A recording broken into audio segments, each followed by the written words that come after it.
Sejam muito bem-vindos ao nosso querido podcast Em Contas. Chegamos ao 5º episódio para quem busca entender tudo sobre as finanças e contabilidade dos partidos e a prestação de contas à Justiça Eleitoral. Perfeito, e como sempre, linguagem simples, exemplos práticos e muita informação de qualidade. Vem com a gente desbravar esse mundo.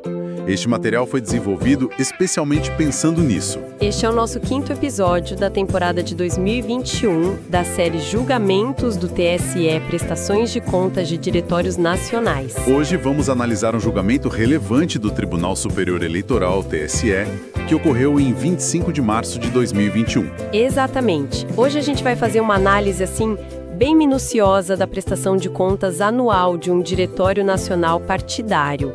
É do exercício financeiro de 2015, né? Isso. O nosso objetivo aqui é mergulhar fundo nas irregularidades que foram identificadas, entender as decisões do TSE e o mais importante, extrair lições práticas para quem trabalha com essa área financeira e contábil dos partidos. Com certeza. E vale lembrar que toda essa análise se baseou na resolução do TSE número 23432 de 2014.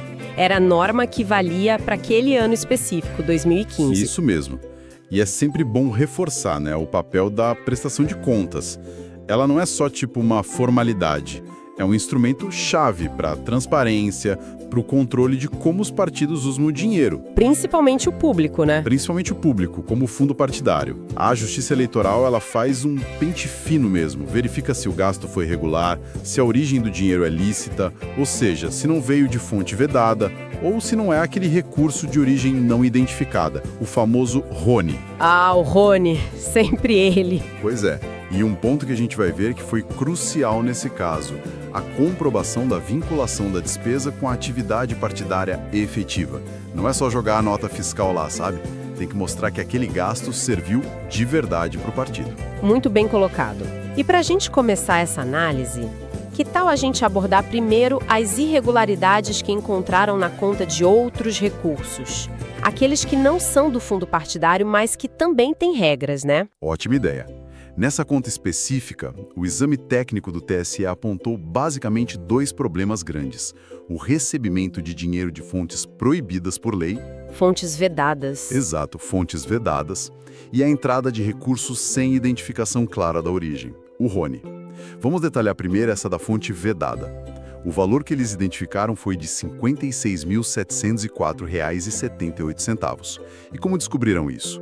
Foi na análise cuidadosa dos extratos bancários. Ah, sempre os extratos. Sempre eles. A unidade técnica do TSE, a ASEPA, Assessoria de Exame de Contas Eleitorais e Partidárias, ela viu depósitos que vinham direto de entidades públicas municipais. Prefeituras, câmaras de vereadores... Nossa, isso não pode, né? De jeito nenhum. Isso batia de frente com o artigo 31, inciso 2º, da Lei dos Partidos Políticos, a 9.096/95, como estava escrito na época. A lei era muito clara, partido não pode receber recurso desse tipo de fonte. Ponto final. Que coisa!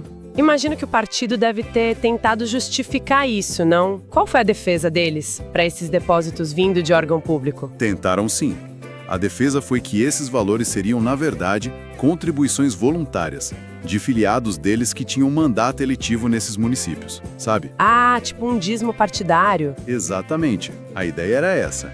Um dízimo partidário descontado direto na folha de pagamento desses políticos pelos órgãos públicos e aí repassado para o partido. Só que, essa explicação não colou no TSE. E por alguns motivos bem fortes. E quais foram? Primeiro, faltou prova. Documento ligando cada depósito a um filiado específico. Não adianta só falar, Tem que provar um por um. E o mais importante, o TSE já tinha uma posição firme, a jurisprudência, dizendo que esse desconto automático em folha é irregular. Por quê? Porque ele vira quase uma coisa compulsória, obrigatória. E aí some aquela característica essencial da doação partidária, que tem que ser espontânea, voluntária e, para complicar ainda mais para a defesa, os extratos bancários não mentiam, Mostravam o quê? Mostravam que a origem do dinheiro era o CNPJ do órgão público, não o CPF do suposto filiado doador. Aí não tinha como negar. Entendi. Então o problema não era nem se o filiado com mandato podia doar, porque geralmente pode, né? Aí, Mas foi o jeito como foi feito esse desconto automático e a origem que aparecia no extrato, o órgão público, isso que tornou tudo irregular. Exatamente. E qual foi a consequência prática disso? O que o TSE mandou fazer? A consequência foi, olha, bem direta, devolver tudo. O valor integral R$ 56.704,78 para o Tesouro Nacional. E ainda por cima, o valor tem que ser corrigido monetariamente desde quando entrou irregularmente na conta. Nossa, pesado. É para sentir no bolso, né? Isso reforça muito o caráter pedagógico da decisão. Errou na origem do recurso, vai ter consequência financeira real. Ficou bem claro.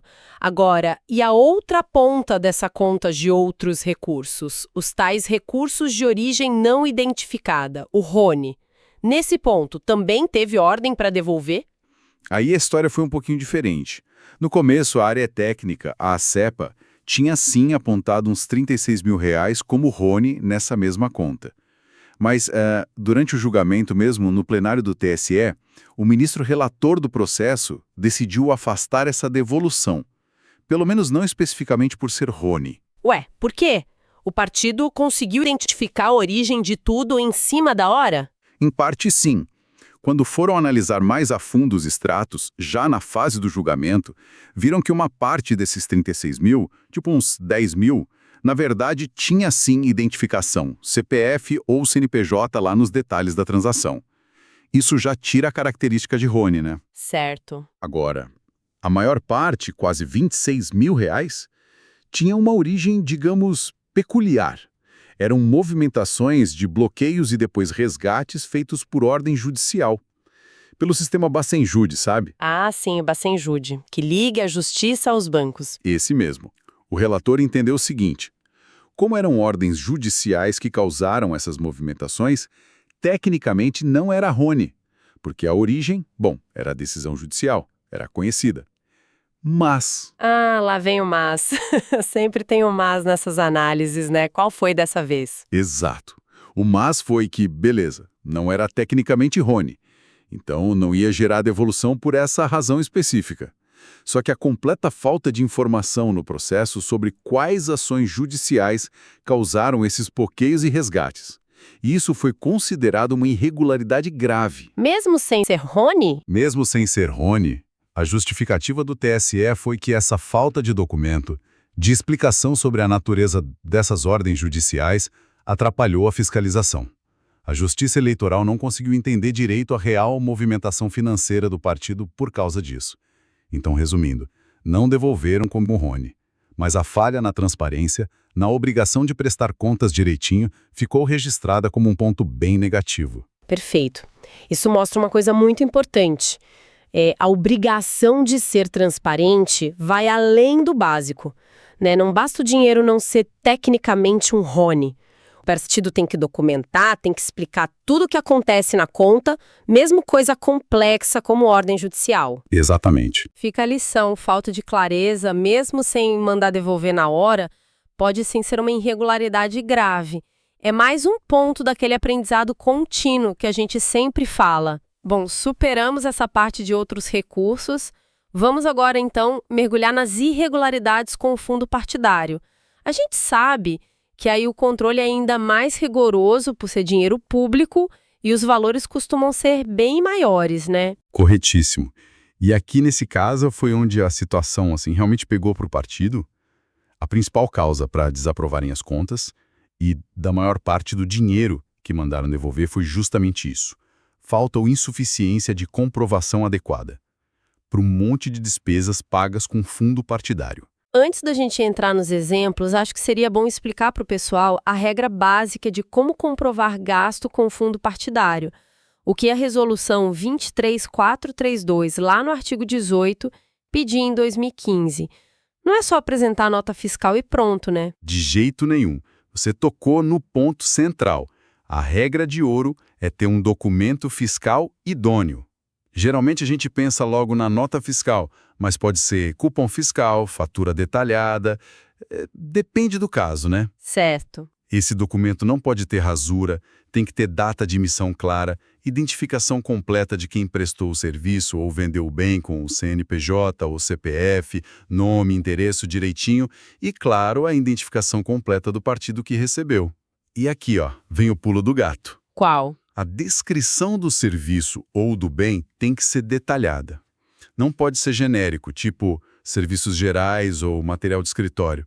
Tem que dizer o que foi feito, o que foi comprado, sabe? Especificar mesmo. E além desse documento fiscal perfeito, vamos dizer assim, tem outros comprovantes que podem ou devem ser juntados? Sim, a própria resolução e o que o TSE decide sempre, a jurisprudência, né? Eles admitem e muitas vezes exigem documentos a mais. Contrato de serviço é fundamental.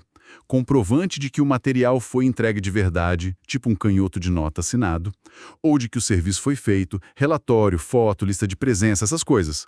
Comprovante bancário do pagamento, TED, DOC, o extrato mostrando o débito. Entendi. E se for pagamento de pessoal, a GIF, Guia de Recolhimento do FGTS e informações à Previdência também é importante. Mas olha, o objetivo dessa papelada toda é um só: provar, sem deixar dúvida nenhuma, duas coisas essenciais. Primeiro, que a despesa aconteceu de verdade, o serviço foi feito, o bem foi entregue. E segundo, que essa despesa tem vínculo direto e claro com a atividade partidária. Ah, a famosa vinculação. Sempre ela. O TSE repete isso o tempo todo. Todo e qualquer gasto ser voltado para a própria atividade partidária e comprovada sempre a sua vinculação. Esse é o princípio número 1. Comprovação e vinculação. Tem que ter os dois. Excelente explicação. Com essa base bem clara, vamos então para os exemplos concretos das falhas que acharam nessa prestação de contas. As que fizeram o TSE mandar devolver tanto dinheiro do fundo. Vamos sim. As falhas foram, olha, muitas e de vários tipos, mas a gente pode agrupar para ficar mais fácil de entender. Primeiro, teve um bloco de irregularidades por documentação fiscal, que ou não existia ou era totalmente inadequada. Aqui entra despesa que simplesmente não tinha nota fiscal, sabe? Ou caso que só tinha um comprovante de pagamento, tipo cheque ou boleto, mas faltava o documento principal que justificava aquilo. Por exemplo, pagar um seguro, mas cadê a apólice? Sem apólice não dá, né? Não dá. Tinha também documento fiscal ilegível, rasgado, danificado e até fatura que veio em nome de outra pessoa, que não era o partido. Só nesse grupo aí de falha básica de documento, o valor que consideraram irregular e que mandaram devolver foi R$ 44.399,58. 45 mil só por falta de papel direito. Exato. Aí vem um segundo grupo, que pesou bastante no bolso. Serviços contratados, mas que não conseguiram provar que foram feitos. Ou seja, o partido pagou, mas na hora de mostrar o que foi feito ou como aquilo ajudou o partido, cadê a prova? Alguns exemplos são gritantes, olha só. Serviços de marketing e comunicação, R$ 47 mil. O contrato dizia que tinha que entregar relatório semanal de atividade. Não entregaram. E também não mostraram prova do material que teriam criado. Texto, imagem, vídeo, nada. Pagaram, mas não provaram o trabalho. Ou seja, pagaram por algo que talvez nem existiu, né? Exato, ou pelo menos não provaram que existiu. Serviços de informática, R$ 89 mil. As notas eram super genéricas, tipo serviços de informática. Não dizia qual computador consertou, qual programa instalou, que suporte deu. Impossível fiscalizar assim. Criação e manutenção de site, R$ 12 mil. Nesse, o contrato que mostraram nem estava assinado pela empresa contratada. Sério? Sem assinatura? Sem a assinatura do prestador. E os e-mails que tentaram usar para provar o serviço eram com uma pessoa que não tinha vínculo formal comprovado com a empresa. Muito frágil. Serviços de buffet, R$ 32 mil. Para justificar isso, mostraram só umas fotos, de um evento só. Sem data, sem dizer por que foi a reunião, sem lista de quem estava lá para mostrar que tinha a ver com o partido. Não dava para saber se o serviço foi feito mesmo nas várias vezes que pagaram, nem se era para coisa do partido. Complicado provar buffet só com foto genérica. Muito. Fotografia e vídeo, R$ 60 mil. Parecido com o buffet. Fotos e ordens de serviço muito genéricas, sem data, sem lugar, sem dizer qual evento do partido foi coberto. Serviços de digitação, R$ 50 mil. De novo, ordem de serviço genérica. Nenhuma amostra, nenhuma prova do que foi digitado. Pagaram por um serviço fantasma, pelo menos na comprovação. Nossa, muitos serviços sem prova concreta da execução. E teve mais. Outro ponto que o TSE pegou foram contratos com problemas graves, principalmente aqueles para serviços que eram feitos sempre, mas sob demanda, sabe? Tipo o quê? Cito 2 exemplos que apareceram. Um contrato para coleta e entrega de documentos que deu R$ 56 mil no ano. E outra para segurança e vigilância, R$ 12 mil. O problema principal aí era o preço. Os contratos não diziam quanto custava cada entrega ou quanto era a hora do vigilante. Não tinha uma métrica clara para calcular o valor. Pagavam um valor fixo por mês ou por demanda sem um critério transparente. E por que isso é ruim? Porque, segundo o TSE, isso impede totalmente a fiscalização. Como saber se o preço pago é justo, se corresponde ao serviço que realmente foi feito? Fica impossível controlar. E claro, né? Tivemos muitas despesas comuns do dia a dia que não conseguiram provar o vínculo com a atividade partidária de um jeito que convencesse. Por exemplo, passagens aéreas e hospedagem. Faltou mostrar quem viajou, quem ficou no hotel, qual era o vínculo dessa pessoa com o partido, era dirigente, filiado em missão e, principalmente, qual era o objetivo partidário daquela viagem.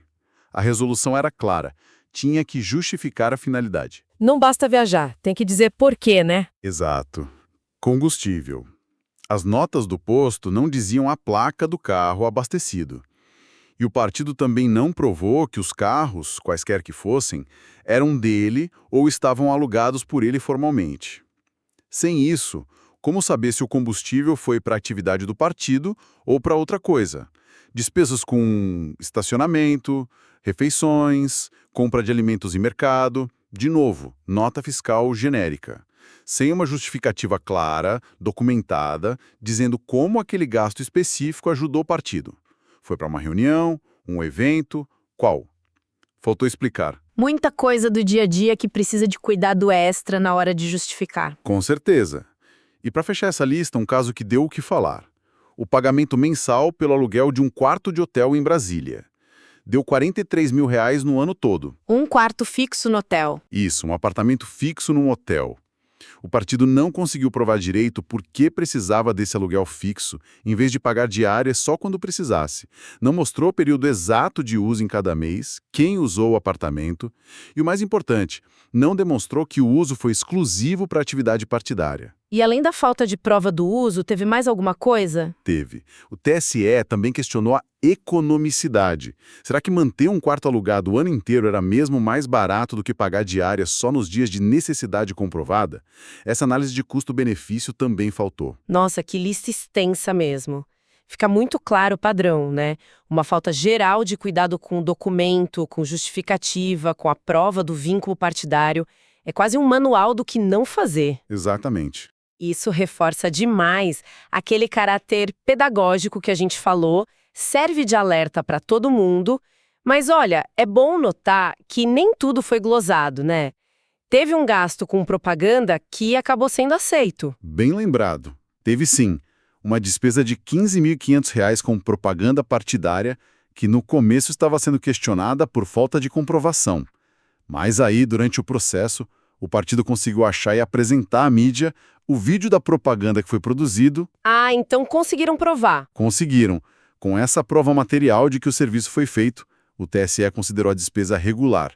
Isso mostra que a comprovação, mesmo que venha depois, é chave e pode salvar um gasto. O importante é ter a prova e apresentar. Importante essa ressalva.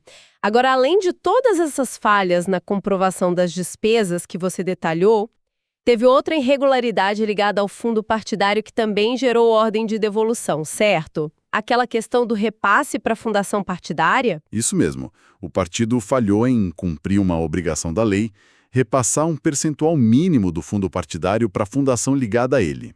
A lei dos partidos, no artigo 44, inciso 4º, diz que, no mínimo, 20% do fundo que o Diretório Nacional recebe tem que ir para a fundação, para usar em pesquisa, doutrinação, educação política. E eles não repassaram os 20%? Não repassaram tudo.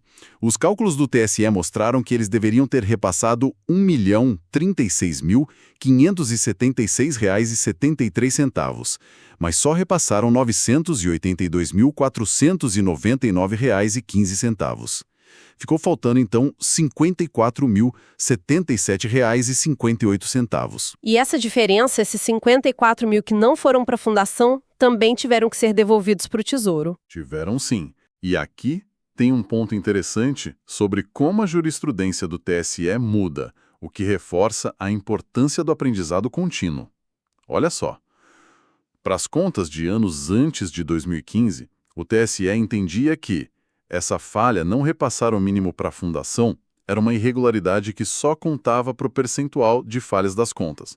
Podia levar à desaprovação, mas não mandava devolver esse valor para o Tesouro. Ah, era só uma marcação negativa, digamos. Isso. Mas, a partir das contas de 2015, justamente esse caso que a gente está vendo, o TSE mudou o entendimento. Passou a exigir também a devolução para o erário do valor que não foi repassado para a fundação. E qual foi o argumento para a mudança? O argumento principal é que o partido segurou indevidamente um dinheiro público que tinha destinação certa por lei, a fundação.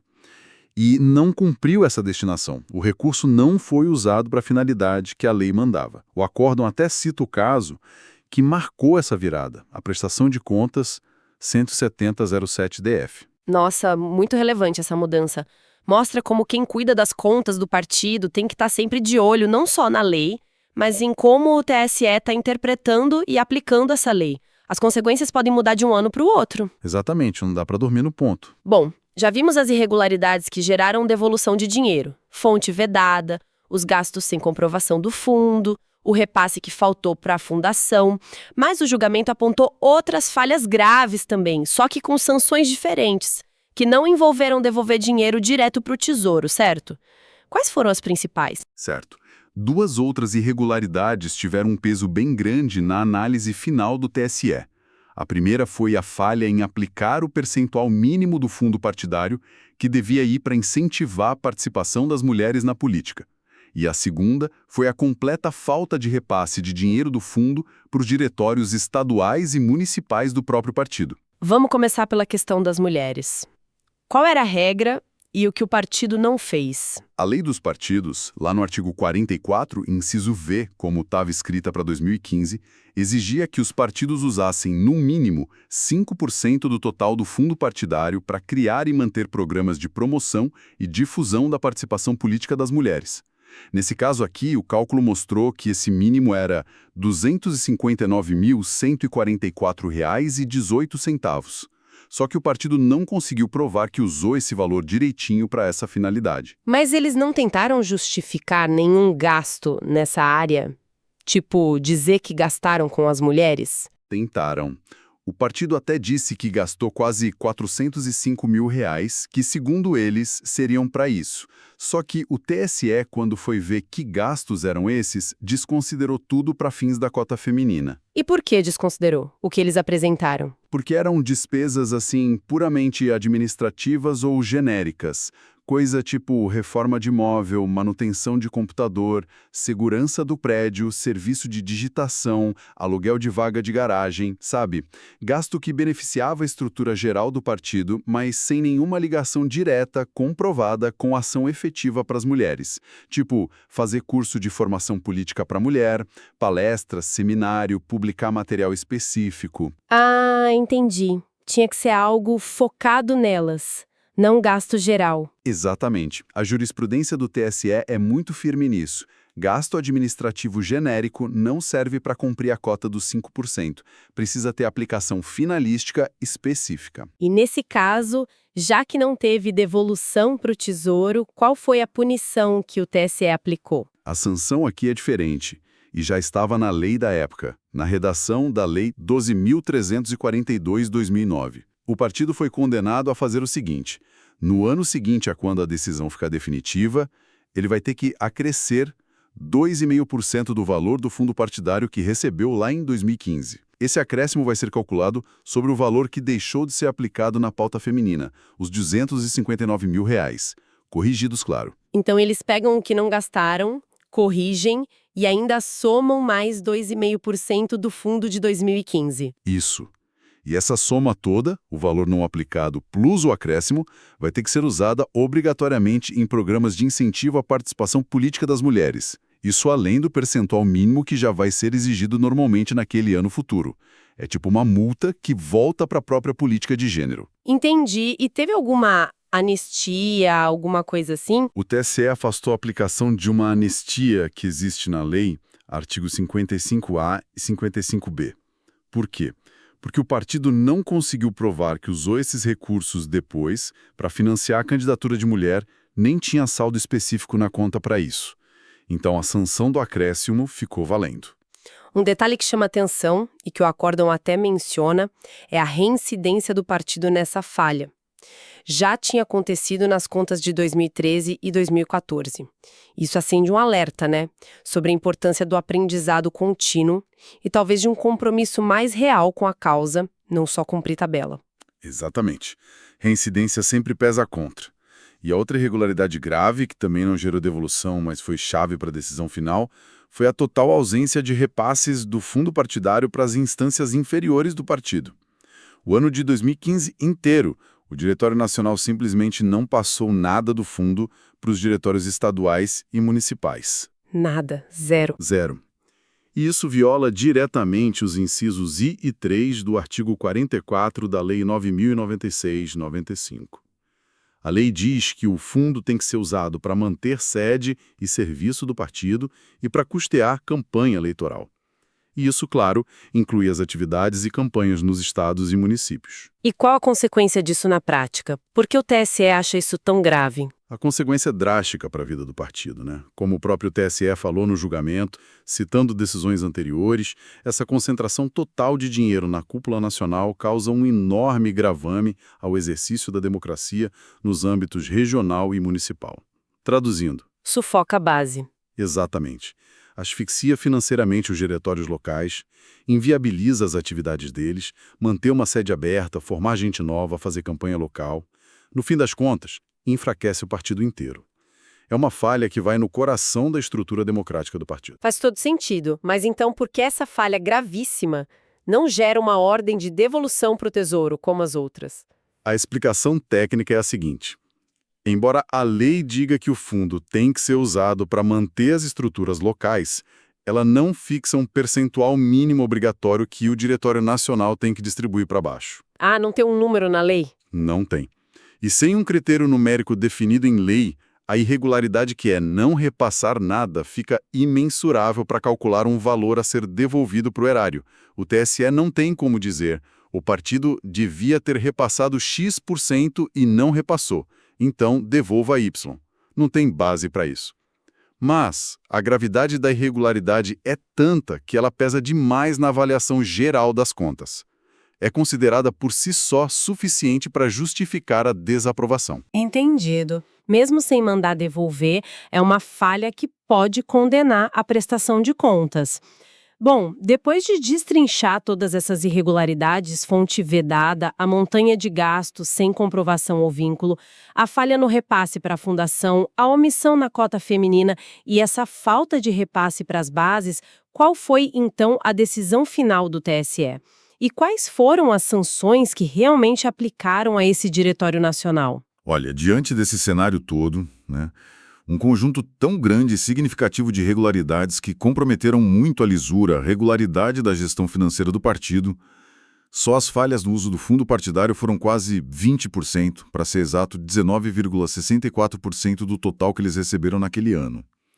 Com tudo isso na mesa, a decisão do plenário do TSE foi unânime: desaprovação das contas do exercício de 2015. Desaprovadas. E as sanções, quais foram? Como consequência da desaprovação e das irregularidades específicas, aplicaram as seguintes sanções. 1. Ressarcimento ao erário. O partido foi condenado a devolver uma quantia bem alta, R$ 815.808,49. Esse valor é a soma de tudo que gerou prejuízo ao erário ou foi recebido indevidamente. São R$ 759.103,71 do uso irregular do fundo, gasto não comprovado, sem vínculo, etc., mais os R$ 56.704,78 da fonte vedada, os órgãos públicos. Mais de R$ 800 mil de devolução. Exato. 2. Suspensão de cotas do fundo partidário. Além de devolver o dinheiro mal usado, o partido levou uma punição no fluxo futuro de verba. Teve o recebimento de novas cotas do fundo suspenso por 2 meses. 2 meses sem receber fundo partidário. Isso. Mas, para não inviabilizar totalmente o partido, o TSE determinou que essa suspensão seja cumprida de forma parcelada. O valor de meio mês de cota vai ser descontado a cada mês durante 4 meses seguidos. Isso começa a valer depois que a decisão não puder mais ser recorrida. 3. Aplicação majorada para mulheres. E, por fim, confirmaram aquela sanção específica pela falha na cota feminina. A obrigação de somar 2,5% do fundo de 2015 ao valor de R$ 259.144,18, corrigido, e aplicar tudo isso em programas para mulheres no ano seguinte à decisão definitiva. Importante notar que você mencionou que teve uma discussão relevante no julgamento sobre como calcular essa suspensão de 2 meses de cotas. Como ficou isso? Que valor vão usar para calcular o desconto? Bem lembrado. Teve mesmo uma divergência interessante no plenário sobre isso. O ministro relator do caso tinha proposto inicialmente que o valor a ser suspenso os 2 meses de cota fosse calculado usando o valor da cota mensal que o partido estaria recebendo na hora de cumprir a decisão, ou seja, usar valores mais atuais, de 2021 para frente. Certo. Mas aí prevaleceu, por maioria de votos, a posição defendida pelo então ministro-presidente do TSE, Luiz Roberto Barroso.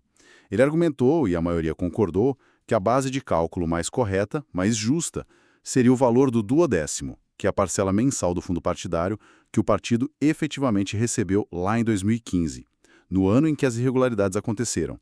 Claro, esse valor de 2015 seria corrigido monetariamente até a data de cumprir a sanção. E por que essa diferença na base de cálculo? Usar o valor de 2015 corrigido ou o valor atual é tão importante na prática? E é crucial por alguns motivos. Primeiro, usar o valor da época da irregularidade, 2015, garante mais proporcionalidade e isonomia. Trata de forma mais igual partidos que erraram no mesmo ano, não importa se o fundo aumentou ou diminuiu depois. O impacto da punição fica mais ligado ao erro original, sabe? Entendi, mais justo, né? Exato. E segundo, talvez o motivo mais prático nesse caso. O partido em questão nem estava recebendo fundo partidário em 2021, quando foi o julgamento, porque não atingiu a cláusula de desempenho nas eleições de 2018. Então, se fossem usar o valor atual para calcular a suspensão, que para eles era 0, a sanção não ia ter efeito nenhum, seria inócua. Ah, claro, não adiantaria nada suspender R$ 0. Pois é. Ao determinar que se use o valor de 2015 corrigido, o TSE garante que a sanção tem um peso financeiro real, mesmo que ela só vá ser cumprida lá na frente, se e quando o partido voltar a receber fundo. Perfeita a explicação. Garante que a sanção funcione e seja proporcional ao erro lá de trás. Bom, depois dessa imersão profunda nesse caso, passando por cada detalhe das irregularidades, das decisões, quais seriam, na sua visão, os grandes aprendizados, as mensagens-chave que ficam para quem trabalha com as contas partidárias? Olha, o próprio acórdão do TSE e a análise técnica que deu base para ele são muito felizes em destacar 3 pontos fundamentais. Eles resumem bem as lições desse caso e servem de guia para todos os partidos. Primeiro, e talvez o mais importante de todos, a necessidade absoluta e imperativa de comprovação. Não basta só gastar o dinheiro, seja do fundo ou de outra fonte. É essencial, é vital provar de forma clara, com documento fiscal bom, contrato detalhado, relatório, foto, lista, o que precisar, que o bem foi entregue ou o serviço foi feito de verdade. E tão importante quanto, mostrar a vinculação clara, direta, sem dúvida nenhuma, desse gasto com a atividade fim do partido. A gente viu aqui, faltou documento completo, contrato genérico, nota sem detalhe, faltou justificar a finalidade partidária. o resultado é quase certo. O gasto é glosado e tem que devolver o dinheiro. Não tem jeito, né? Tem que provar. Não tem. Segundo ponto crucial é o caráter pedagógico desse tipo de julgamento. Esse caso aqui é um verdadeiro estudo de caso de erros comuns, mas graves. Problema com documento, contrato mal feito, dificuldade de provar serviço abstrato como consultoria ou marketing, falha em aplicar percentual obrigatório fundação, mulheres, falta de transparência e movimentação complexa. Analisar um caso desses em detalhe serve como um guia prático do que não fazer, de como identificar e evitar as armadilhas que podem levar não só à desaprovação, mas à sanção financeira pesada e suspensão de recurso. Aprender com o erro dos outros, basicamente. Exatamente. E o terceiro ponto que a gente falou várias vezes aqui é a importância vital do aprendizado contínuo. As regras de finanças partidárias e prestação de contas não são paradas no tempo. A lei muda, as resoluções do TSE atualizam e, principalmente, a interpretação que o tribunal dá a essas normas, a jurisprudência, evolui o tempo todo. A gente viu exemplos claros hoje. A mudança sobre o ressarcimento por falta de repasse à fundação, a definição da base de cálculo para suspensão de cotas. Isso exige que dirigente, contador, advogado, todo mundo envolvido na gestão financeira esteja sempre se atualizando, estudando norma nova, acompanhando decisão do TSE para garantir que está aplicando o recurso certo. E, claro, para não ficar repetindo o erro que já foi apontado, como a gente viu acontecer aqui com a cota feminina e a concentração de recursos no Diretório Nacional. Assino embaixo de tudo. Excelentes pontos. E eu me permitiria adicionar um quarto elemento que ficou muito claro nessa análise toda: a importância fundamental da transparência como princípio guia e o respeito aos princípios gerais que valem não só para a administração pública, mas que têm que orientar também a gestão do dinheiro do partido, mesmo dentro da autonomia deles. Princípios como economicidade, eficiência, impessoalidade. Usar o recurso, ainda mais o público, de forma justificada, comprovada e pensando no interesse coletivo do partido e da sociedade. Isso é essencial. Perfeito. Transparência e boa gestão andam juntas. É isso aí. Fechamos mais um episódio com chave de ouro. E quem nos ouve, curtiu o conteúdo, manda seu feedback. É fundamental para nós. Deixe seu comentário. Nossa meta é sempre entregar informações valiosas que ajudem a compreender melhor esses assuntos. Continue acompanhando e indica para quem também precisa saber. Te vejo no próximo episódio. Até breve!